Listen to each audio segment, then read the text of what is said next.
Ciao a tutti amici di Mattoscacco, ben ritrovati, siamo subito pronti per vedere una nuova interessante partita giocata pochi giorni fa in Ungheria, partita molto importante perché vediamo ai nastri di partenza, vediamo con i colori bianchi un giovanissimo grande maestro indiano e under 14, dall'alto dei suoi 2550 punti Leon Luke Mendonca.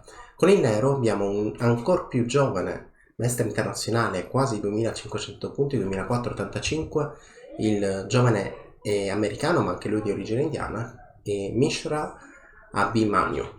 La storia è particolare perché questo giovanissimo giocatore da nero, purtroppo, e dico purtroppo, in questo torneo, nonostante ha fatto un tour in Europa giocando tornei per cercare di conseguire la terza norma di maestro internazionale, non è riuscito, e quindi non è riuscito neanche a battere il record mondiale di precocità. Chi prima prende il titolo di maestro internazionale, che credo fosse fissato 12 anni, 12 anni e 3 mesi, vado un po' a memoria, e lui aveva la possibilità di conseguirlo a 12 anni e un mese.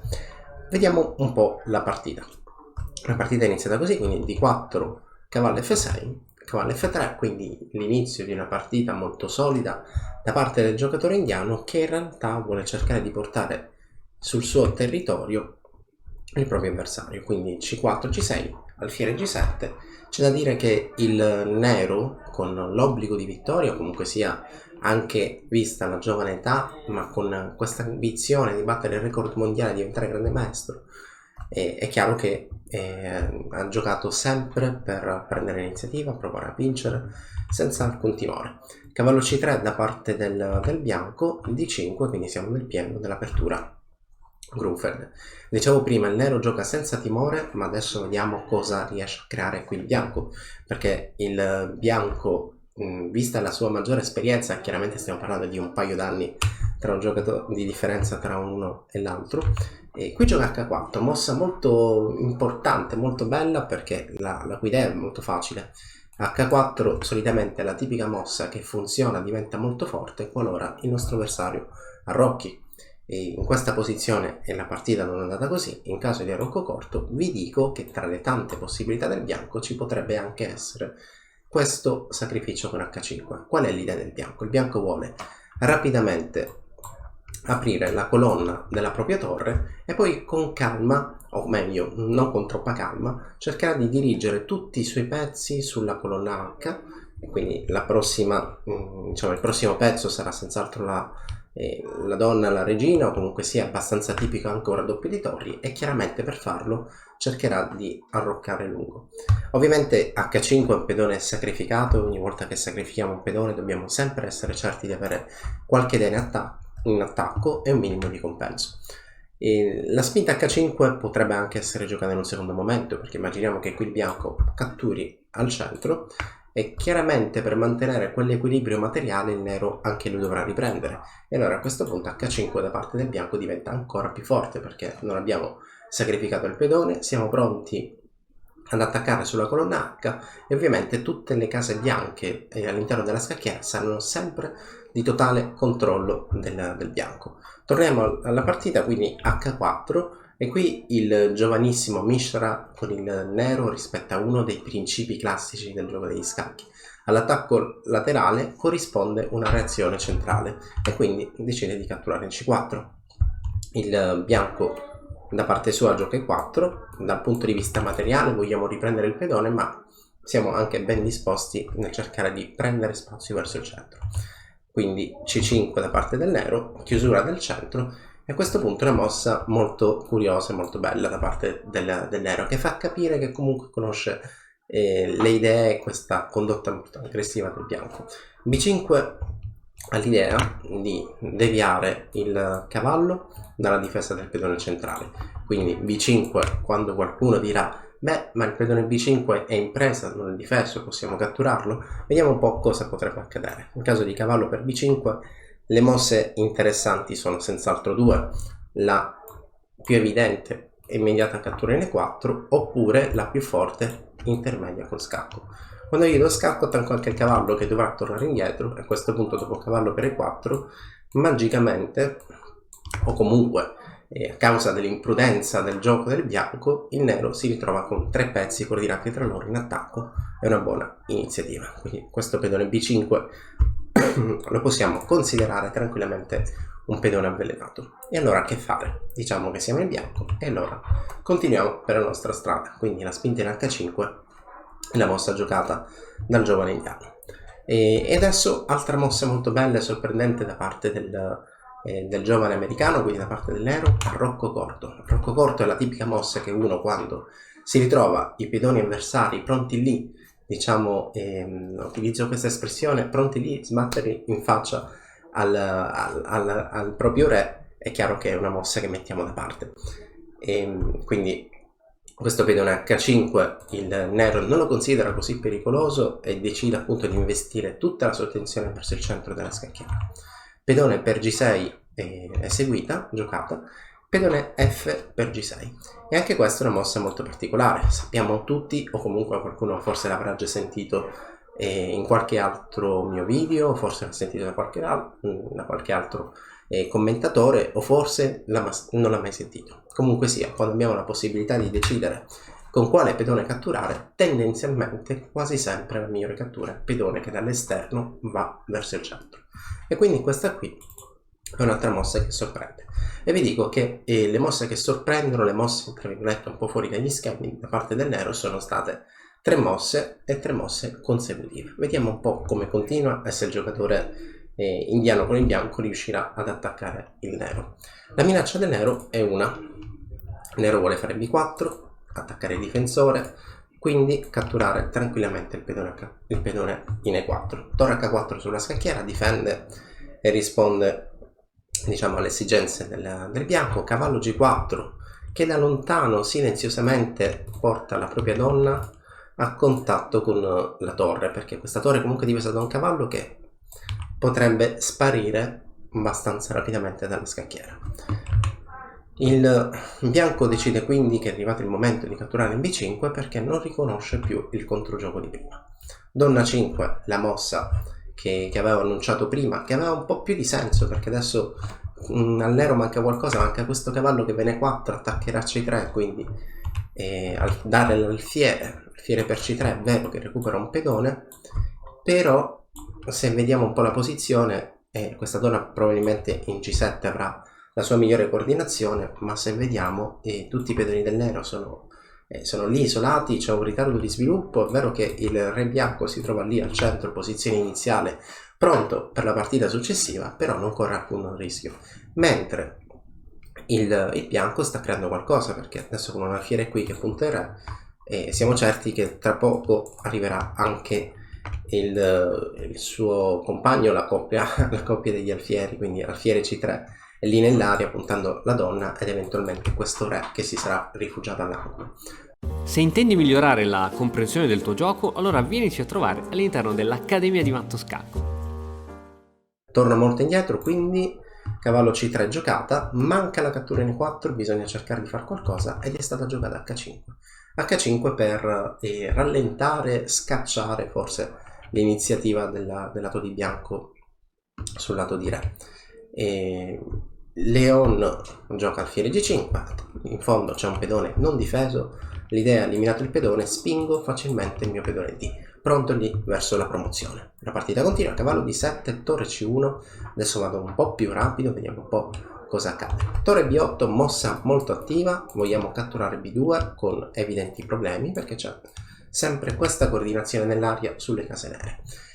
Ma cosa accade? Perché D6 è vero che non difende da questa minaccia perché torre B2 effettivamente è la mossa giocata sulla scacchiera, ma allora qual è l'idea del bianco? Il bianco si ritrova nel giro di qualche mossa con un fortissimo pedone in E7, però deve fare attenzione perché questo pedone non è possibile catturarlo subito, altrimenti un alfiere per C3 diciamo porta una posizione molto comoda perché scacco a re e questo re è rimasto al centro, non si può nascondere da nessuna parte e allora non è così chiara. Infatti torre per B2, alfiere per C4 sulla scacchiera, scacco a re si sposta e adesso il pedone per E7 è molto più forte. Per quale motivo? Perché in caso di alfiere per C3, che è la mossa giocata, l'alfiere andando via ha lasciato via libera al proprio re. Il re adesso è abbastanza al sicuro lì in F1. Ok, qualcuno dirà, beh, io ti mangio F2, effettivamente la presa in F2 è lì nell'aria, però vi assicuro che un range 1 è come se avesse arroccato lungo, scusate, è come se avesse arroccato corto, creando evidenti minacce, perché adesso sto minacciando questa torre con la promozione. Sto anche minacciando di sacrificare la mia torre sul cavallo per togliere il difensore della torre in F2 che si è avvicinata troppo al nostro re bianco, quindi questa continua a essere una posizione molto complessa. E allora dopo re F1 il nero ha deciso di tirare un po' il freno a mano, cercare di rallentare e togliere qualche minaccia al bianco. Quindi torre 8 sulla scacchiera, torre per G4 arriva comunque, e questa è una mossa veramente bella. Mossa fantastica. Ricordo che comunque qualche anno fa, quando il bianco, adesso un 14enne o 15enne, era ancora più piccolo, credo 3-4 anni fa, ho giocato proprio con lui, e lui era già maestro internazionale e calcolava benissimo. E alla fine, bene, anticipo i commenti in chat: e cosa hai fatto? Hai vinto e perso? Alla fine persi, però bene, con qualche rammarico.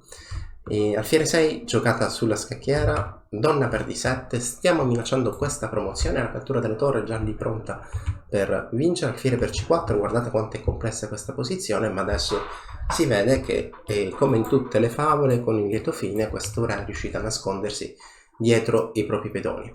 Adesso le minacce del bianco sono più forti e più importanti di quelle del nero. La prima è chiaramente questa torre in E8 che si può catturare con scappo. La seconda minaccia, attenzione, potrebbe essere alfiere F6, potrebbe essere torre per C3, tolgo il difensore delle case nere per poi giocare una fortissima alfiere F6 attaccando tutti i pezzi. Quindi in questa posizione direi che già si sta rischiando grosso. Donna B6, il nero riconosce che sta giocando un po' con le mosse forzate, è sempre lì il rischio di prendere matto, quindi propone i cambi, scelta molto logica. Il bianco non è d'accordo e gioca Donna F7. Donna F7 minaccia la silenziosa Donna F8 scacco, perché ovviamente in caso di cattura la promozione sarà inevitabile con fortissimo attacco. Alfiere G7 giocata, torre F4 ripropone la solita minaccia. A questo punto torre per F2, giochiamo il tutto per tutto, all in. E torre per F2 purtroppo non funziona perché il re bianco adesso cattura tutto e tranquillamente si sposta eseguendo la sua passeggiata all'interno della scacchiera, neutralizzando minacce avversarie. Quindi a questo punto è tardi, perché arrivato l'alfiere in F6 le minacce di matto sono multiple. Donna per G7, donna F8 meno visibile ma non meno efficace, e anche questa cavallo G5 chiaramente potrebbe essere più che giocata. La partita è andata avanti in questo modo finché dopo donna F8 il bianco vinse, distruggendo i sogni di gloria del giovinissimo nero, perché dopo questa partita, che è stata giocata al primo turno, le possibilità di ottenere quella norma di grande maestro e battere il record mondiale di precocità per l'ottenimento del titolo sono distrutti. Vediamo un po' com'è andata, quindi andiamo verso torniamo rapidi in apertura, quindi apertura Grunfeld, in linea con H4 molto aggressiva da parte del bianco. Il bianco ha conquistato il centro, il nero reagisce al centro, e qui, come dicevo prima, sta rispecchiando un po' i principi classici, perché all'attacco laterale corrisponde una reazione centrale. Quindi a questo punto la prima mossa che mi ha sorpreso Rocco Corto in questo momento sembra molto rischiosa, perché si espone all'apertura della colonna H e di fatto torre H4, preparando sia un possibile raddoppio futuro ma anche difendendo il pedone centrale. La partita è andata in questo modo: il cavallo cattura in B5, la donna va in A5, quindi il cavallo deve ritornare indietro, ma adesso semplicemente il bianco, sviluppando i suoi pezzi, crea continue minacce. La chiave della posizione è poi quella mossa che porterà il bianco in vantaggio e gli permette di prendere l'iniziativa fino alla fine, è questa qui. D6 è senz'altro una mossa più bella, dopo la quale potrebbe seguire la cattura, ma anche alfiere per C4 e donna per D, la freccia è andata male, e donna per D6 farà sì che il bianco abbia sempre un fortissimo attacco. Su D6 è avvenuta la cattura in B2, alfiere scacco, re H8, pedone per E7. Adesso questo re inizia la sua passeggiata verso sentieri e posizioni più sicure, quindi re in F1 e il sacrificio in G4, un'altra mossa molto bella e notevole da parte del giovanissimo grande maestro indiano. Donna D7 attacchiamo i pezzi indifesi, e anche lì i soliti principi della tattica. Ci sono pezzi indifesi del mio avversario? Sì, bene, cerco di attaccarli. Donna D7 risponde a questo quesito, così come alfiere B5 mette un po' in evidenza il fatto che la donna in D7 non si è difesa. E così continua la partita fino alla creazione della tattica finale. Torre F4 vuole chiuderla con donna F8, torre per F2, ultima tentativo, ultima chance diciamo, ma il re si nasconde tranquillamente in G3 e dopo qualche mossa, quindi adesso vado un po' più rapido, i sogni di gloria del nero diciamo si riducono. Chiaramente il nero dall'alto dei suoi quasi 2500 punti prenderà il titolo di grande maestro senz'altro nei prossimi mesi, ma non riuscirà a battere il record mondiale. Spero che questa partita vi sia piaciuta. Come sempre seguite il canale di Matto Scacco e seguite i vari social, e appuntamento al prossimo video. E ora, per continuare, che cosa posso fare? Beh, innanzitutto ti consiglio di iscriverti al nostro canale in modo tale da non perderti le nuove video lezioni. E poi puoi vedere il video che è stato più cliccato in questa settimana. Ci vediamo, ciao!